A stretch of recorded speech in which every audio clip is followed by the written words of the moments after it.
Friday, Baylor College of Medicine and Friends of Baylor.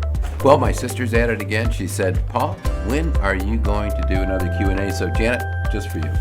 But first, let's have a quick update on what's going on in our community. It's great to know that we're actually doing fabulously well here in Harris County. Our numbers are way down. Our testing rates really down below 5%. Our hospitalizations are down. Our case numbers down. So everything's looking good. So that does. So one of the questions I got this week was, there are places that are high in the United States. What constitutes high COVID transmission rates? And, the CDC said only 3% of Americans are living in high areas. So I thought I'd show you the map. And the map used to be all brown, and now it's mostly green. But you can see there are just spotty areas in the Rio Grande Valley in Texas, parts of western Florida, West Virginia, and Kentucky seem to be the real hot spots, and then in North Dakota and Montana. So, but mostly it's green. So the good news is most anywhere you travel in the United States, you're going to be okay. The problem, of course, is that anywhere where there's low vaccination rates or still a lot of virus replicating, that is the places where you're going to see new variants emerge. So South Africa, with a high HIV population, has been a problem. India still, and most of Africa remains pretty unvaccinated, which is why we have focused on the importance of the Peter Hotez vaccine, which is easily produced, relatively inexpensive, and can be stored. This is the kind of thing that needs to be given to many of the parts of the country the world is not has a low virus replication rate. There's always the opportunity for new variants. But there have been a lot of questions. So I've been asked a lot, well, when is it going to be over? I've mentioned it in the last couple of weeks, that it's been declared over by the president. But, the fact is we're still in the middle of a global pandemic. So what's the difference between pandemic and endemic? Well, it's relative. So you think about outbreaks happen in very restricted areas, like we talk about an Ebola outbreak, small community and small number of cases. When that's expanded to a broader geographic area, it's considered an epidemic. And if the epidemic is all over the world in multiple continents, that's a pandemic. So it may be that the pandemic's getting better and we're treating it differently because it seems to be not as virulent, and we have many more vaccines available, so many more people are protected. But it doesn't mean it's gone. We're hoping that it'll slowly wane over time. And if we continue this sort of not very many variants coming up and more immunity globally, it may just slowly recede into a seasonal disease. And it's even possible over the next 3-4 years it could disappear. But we'll have to see. I had a question about the average sensitivity and specificity of the rapid tests. So we reviewed this when they first came out about a year and a half ago, and they haven't really changed much. The sensitivity is about 70% for the antigen capture tests, and specificity is closer to 97, 98%. But the real issue is, what is the value, predictive value? And it depends on the prevalence of the disease in the community. So where there's a lot of disease, where 25%, 30% infected around your community, if you're using it to exclude cases, if 70% sensitivity won't work because you'll miss 3 out of 10 cases. As the prevalence drops to lower and lower to 5%, 4%, 3%, most people are going to be negative anyway. So having low prevalence in the community and a negative test means the odds are 99% you won't have it. It's getting used more and more now to look at people who are infected or have symptoms. And when you're symptomatic, it is a useful test. If you're negative, it does not predict that you don't have the disease. You still need a PCR. And we've had that in my own family. My son got infected. We tested him. He was antigen negative on day 1. He was antigen negative on day 2, and then positive on day 3. If we'd done a PCR test, he would have probably been positive on day 1. My wife got COVID, and she tested the first day. It was antigen negative, but PCR positive. So there's a real world experience. That's fairly typical. The antigen capture will miss early on, but it becomes positive, and then you can use it to assess whether or not you're infectious over time. So that's the use of the antigen capture test. People have asked what the true prevalence of the disease is in the United States, and we don't know the true prevalence, but we it may be as many as 40 to 50% of the country has been infected.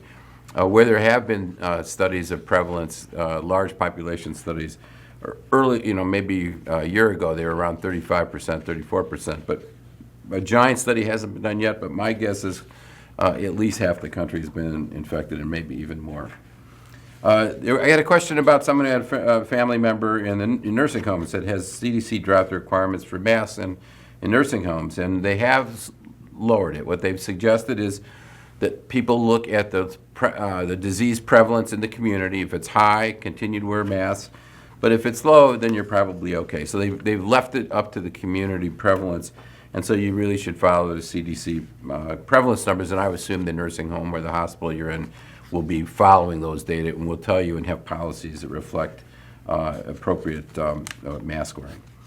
A bunch of questions from families with kids. In children, does immunity from vaccination and previous infection provide protection against hospitalization? And the answer is yes. Vaccination has been very effective at preventing hospitalizations, as is recovery from COVID. The interesting thing is there have been some studies looking at the length of immunity, and with kids it seems to wane after about 6 months. And so the CDC has been suggesting that for kids between 5 and 11 years of age that they do get boosters. And so it's really, I think that not enough kids are getting boosted, but boosters are probably important after about 6 months after either infection or at least after vaccination. Here's one question. Have most children been vaccinated against COVID? And this is one of the most disappointing things in the country, is only 38% of kids between 5 and 11 have been vaccinated, and only 8% of those between 6 months and 4 years have received at least one dose. And I'll come back to this because another question was, should we be vaccinating kids? But I'll get to that. I've been vaccinated and boosted twice, and yet I got Omicron. That sounds like me. How long do I have to stay isolated? Well, the CDC has recommended 5 days of isolation, and then after that, wearing a mask for 5 days. The reality is that and that works. That's if you don't want to test yourself. If we've gone over these data, but if you test positive on antigen capture, you're likely infectious. And so I personally did the study on myself, and I didn't clear the antigen for 7 or 8 days, so I was probably infectious for 7 or 8 days. So what I've been telling people is, if you can, wait till you're antigen negative, and then you don't have to wear a mask. But if you don't want to do that, 5 days isolated, 5 days with a mask. How many people have reported side effects from the newest booster? My husband received his booster recently. Day afterwards, he had a fever. The second day, his arm became swollen. Are these typical side effects for a booster?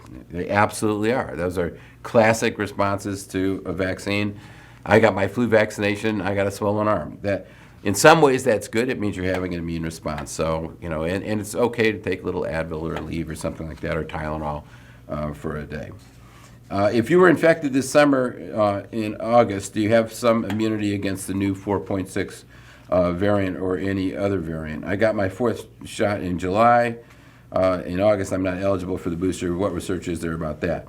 So if you got infected over the summer, like me, you almost certainly had Omicron 5. And so Omicron 5 infection seems to protect against Omicron 4 and 4.6. There's good immune studies that show that. So I think you'd be fine for the fall. You should be fine for at least 4 or 5 months after your infection. I would suggest getting the bivalent vaccine then, 5-6 months later, like in November.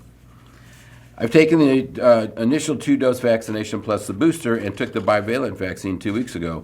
Your video said BA 4.6 cases are increasing. Does the new vaccine the bivalent protect against BA4? And it should. The bivalent vaccine is against 4 and 5. It's against the original Wuhan variant, and then the BA5. It should protect against 4.6 and 4. This is, again, a screening test. Are 3 negative rapid tests needed for screening asymptomatic COVID cases? Well, we haven't done that for a long time. If you're having a family get-together, and you have asymptomatic people, probably an antigen capture is fine. If you really want to be ultra safe and you want to get mixed family generations together and get them together, you might get the PCR test that's available over the counter, or just get a PCR test. But I think if you're asymptomatic and antigen negative, it's sort of the best you can do right now.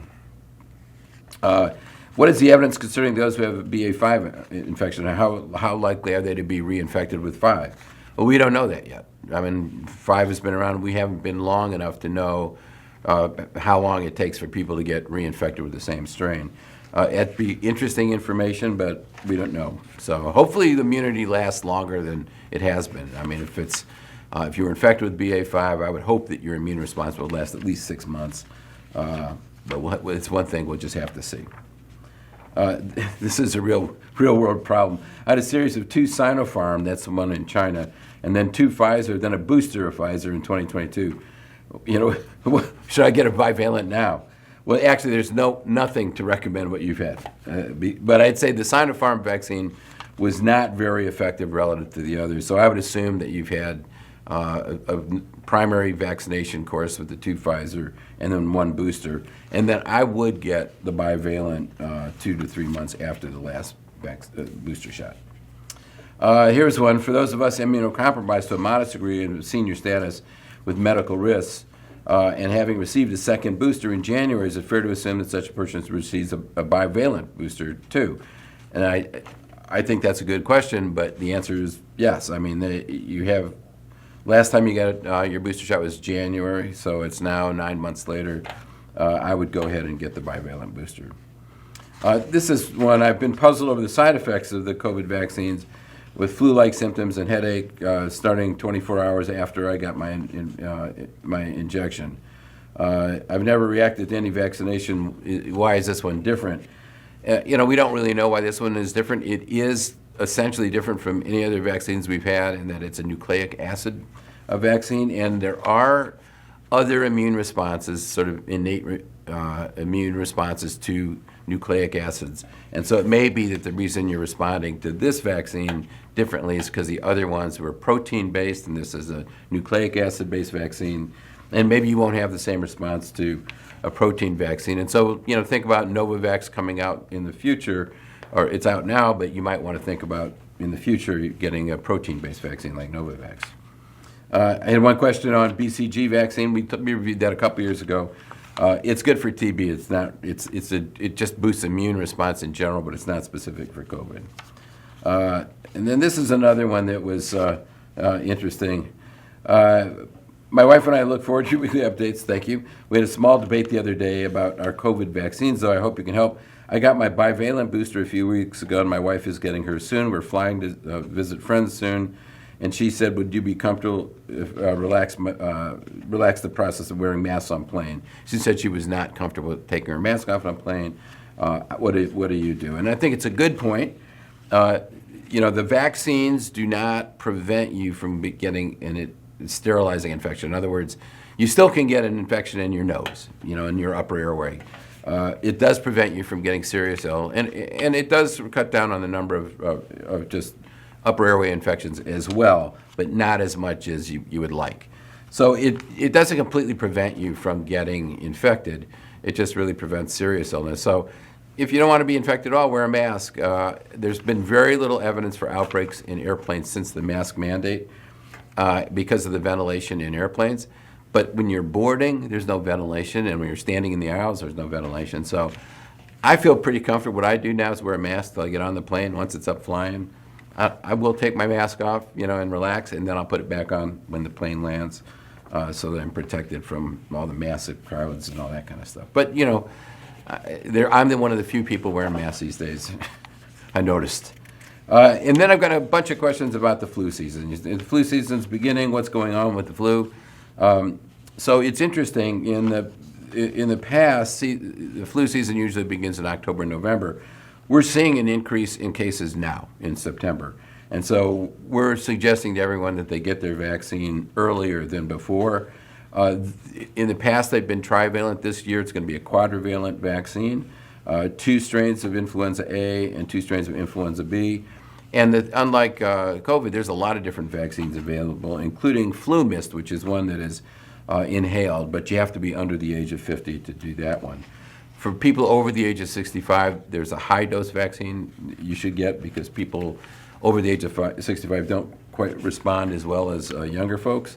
So I, for example, got the high-dose quadrivalent vaccine. I asked, and that's what I got. But this is what the flu cases. We didn't have flu for the first year and a half of COVID because everyone was wearing masks. But this last winter, we did begin to see cases, and there was a huge flu season in Australia. Interestingly enough, there was sort of a peak early in spring, and you can see now in September, we're already beginning to see increases. And while I was congratulating all of the great news in Harris County in Texas, it's not so good for flu. We're the hottest state in the country. If you see in red, we have the largest number of flu cases being reported. And so flu season is here in Texas, and be sure that you get your vaccine. We're also doing a flu study, and we're recruiting. This is a CDC-sponsored study looking for people between the ages of 18 and 64. They want to look at 1 versus 2 different types of flu vaccines. If you're interested, please email vrc-flustudy@bcm.edu, and it's listed there on the screen so you can see. And I want to end today with a bunch of shout-outs. First of all, really important NIH Director's new Innovator Award to Dr.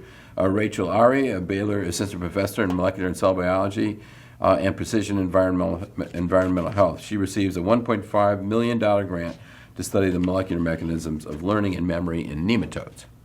We received a great lymphoma research grant from the NCI, more than $10 million to continue our work in translational lymphoma research in the Center for Cell and Gene Therapy, so congratulations to that group.